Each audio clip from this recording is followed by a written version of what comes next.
We got some rain last night, and it fell a little more heavily on the Minnesota side of the border. So from our weather watchers, we look at Minnesota rain totals. I figured we'd get about 1/10 to 1/4 of an inch.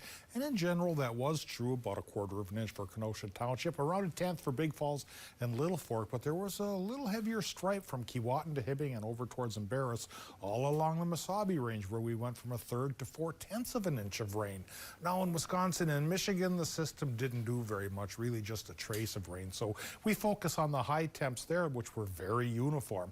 59 at Four Corners, Wisconsin, goes up to 61, and Poplar stays that way through Iron River and into Ashland and into Ironwood.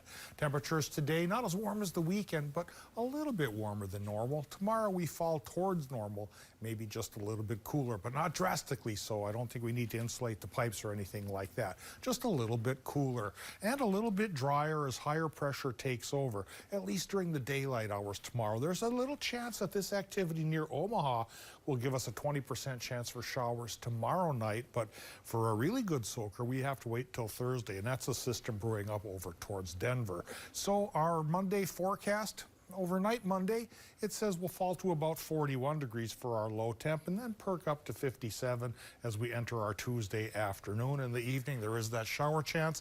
Again, it is not a fantastic one. The one that comes on Thursday may last until Sunday, and that may be a bit of a soaker. We'll look at the latest rain gauge and see what's coming in just a few more minutes. All right, thank you, Dave.